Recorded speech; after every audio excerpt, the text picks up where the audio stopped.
Assalamualaikum warahmatullahi wabarakatuh. Selamat malam semuanya. Di sini saya dan kelompok saya akan menjelaskan tentang e-commerce. Dan yang pertama, saya Mawarani Aurora Putri dari Satu Akuntansi Malam akan menjelaskan tentang apa sih e-commerce itu. Jadi, e-commerce itu adalah suatu transaksi antara kedua belah pihak yang dilakukan melalui media elektronik untuk memperdagangkan barang atau jasa. Ya, jadi industri teknologi informasi melihat kegiatan e-commerce ini sebagai aplikasi dan penerapan dari e-business atau e-business yang berkaitan dengan transaksi komersial seperti transfer data dan dana secara elektronik, juga seperti SCM, supply chain management, pemasaran elektronik atau e-marketing, atau pemasaran online marketing. Pemrosesan transaksi online atau online transaction processing dan pertukaran data elektronik yang disebut juga dengan electronic data interchange atau EDI dan lain-lain. E-commerce merupakan bagian dari e-business, di mana cakupan e-business lebih luas, tidak hanya sekedar perniagaan, tetapi mencakup juga pengkolaborasian mitra bisnis, pelayanan nasabah, lowongan pekerjaan, dan lain-lain. Selain teknologi jaringan, e-commerce juga memerlukan teknologi basis data atau pangkalan data yang disebut juga dengan database, surat elektronik atau email, dan bentuk teknologi non-komputer yang lain seperti halnya sistem pengiriman barang dan alat pembayaran untuk e-dagang ini. Ya, selanjutnya saya akan menjelaskan tentang macam-macam e-commerce. Jadi yang pertama adalah bisnis ke bisnis atau business to business atau juga dengan B2B, yaitu adalah melibatkan penjualan produk dan layanan antar perusahaan. Contoh, menjual gas alam cair, bahan bakar, bahan kimia, dan lain-lain untuk diproduksi lebih lanjut oleh perusahaan lain. Yang kedua adalah bisnis ke konsumen atau B2C, yaitu melibatkan penjualan produk dan layanan secara eceran kepada pembeli perorangan, khususnya bisnis retail.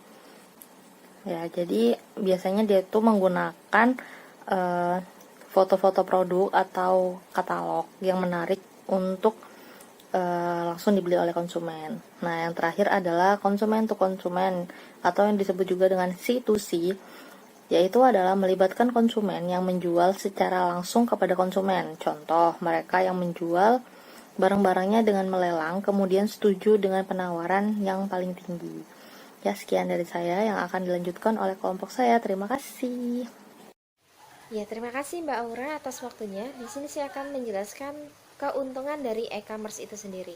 Nah, keuntungannya itu terbagi menjadi 3 pihak utama yang terlibat di dalamnya, yaitu dari segi perusahaan atau organisasi, kemudian bagi konsumen, dan bagi masyarakat. Nah, bagi organisasi atau perusahaan, itu keuntungannya satu, pasar internasional. Nah, bisnis dapat dijalankan tanpa harus terbentur pada batas negara karena menggunakan teknologi digital. Nah, yang kedua, penghematan biaya operasional. Yang ketiga, kustomisasi massal. Jadi, e-commerce itu telah merevolusi cara customer dalam membeli barang dan jasa. Produk barang dan jasa dapat dimodifikasi sesuai dengan keinginan dari customer itu sendiri. Nah, yang keempat, berkurangnya kendala inovasi. Yang kelima, biaya telekomunikasi yang lebih rendah karena menggunakan via fax atau email via internet lebih murah ketimbang kita menggunakan via telepon. Nah, yang keenam adalah digitalisasi proses dan produk. Yang kemudian ketujuh adalah batasan waktu kerja dapat diatasi. Itu dari segi organisasi atau perusahaan. Nah, dari segi konsumen, keuntungannya yaitu satu, akses penuh 24 jam dalam seminggu. Yang kedua, lebih banyak pilihan. Yang ketiga, perbandingan harga. Jadi kita bisa langsung membandingkan harga nih dari website yang kita kunjungi. Nah, yang keempat, proses pengantaran produk yang inovatif. Itu dari segi konsumennya. Nah, dari sisi masyarakatnya itu mempunyai keuntungan, yaitu satu, praktek kerja yang lebih fleksibel. Yang kedua, terhubungnya masyarakat satu dengan masyarakat lainnya. Nah, yang ketiga, kemudahan akses fasilitas publik. Jadi masyarakat dengan mudah dapat memanfaatkan layanan publik, misalkan layanan kesehatan, konsultasi, serta pembelian resep dokter dengan mengunjungi internet. Jadi itu keuntungan dari e-commerce itu sendiri. Selanjutnya akan dijelaskan oleh rekan saya. Silakan. Walaupun adanya e-commerce memberi banyak keuntungan, masih terdapat berbagai kekurangan dari e-commerce, antara lain bagi organisasi atau perusahaan. Satu, keamanan sistem rentan diserang. Terdapat sejumlah laporan mengenai website dan basis data yang dihack, dan berbagai lubang kelemahan keamanan dalam software. Hal ini dialami oleh sejumlah perusahaan besar seperti Microsoft dan lembaga perbankan. Masalah keamanan ini menjadi sangat penting karena bila pihak lain yang tidak berwenang bisa menembus sistem, maka dapat menghancurkan bisnis yang telah berjalan. 2. Persaingan tidak sehat. Di bawah tekanan untuk berinovasi dan membangun bisnis untuk memanfaatkan kesempatan yang ada dapat memicu terjadinya tindakan ilegal, yaitu penjiplakan ide dan perang harga. 3. Masalah kompatibilitas teknologi lama dengan yang lebih baru. Dengan perkembangan dan inovasi yang melahirkan teknologi baru, sering muncul masalah, yaitu sistem bisnis yang lama tidak dapat berkomunikasi dengan infrastruktur berbasis web dan internet. Hal ini memaksa perusahaan untuk menjalankan dua sistem independen yang tidak dapat saling berbagi. Hal ini dapat mengakibatkan pembengkakan biaya.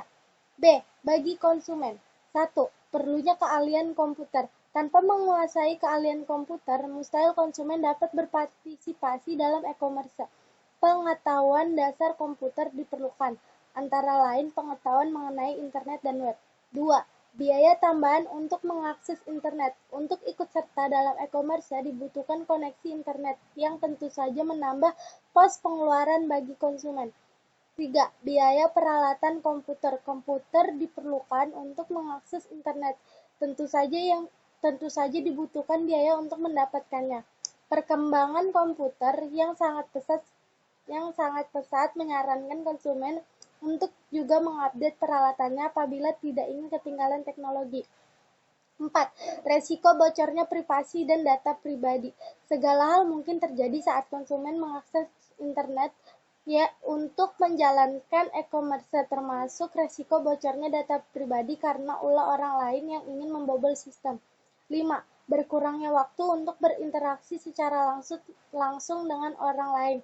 Transaksi e-commerce yang berlangsung secara online telah mengurangi waktu konsumen untuk dapat melakukan proses sosial dengan orang lain. Hal ini tidak baik karena dikhawatirkan akan dapat mengurangi rasa kepedulian terhadap lingkungan sekitarnya. 6. Berkurangnya rasa kepercayaan karena konsumen berinteraksi hanya dengan komputer. Butuhkan dengan kualitas yang terbaik sesuai dengan harganya. E-commerce ini meskipun banyak manfaat dan kelebihannya juga memiliki kekurangan. Kekurangannya adalah tidak amannya transaksi karena menggunakan kartu kredit atau nomor rekening, sehingga terkadang terjadi hal-hal yang tidak diinginkan. Dan di kondisi seperti saat ini, di mana kita sedang menghadapi pandemi corona, perdagangan e-commerce dapat sebagai salah satu alternatif untuk memutus rantai virus dengan tidak bersentuhan atau bertemu antara penjual dan pembeli. Semua bisa dilakukan via web atau online di saat kita ingin berbelanja.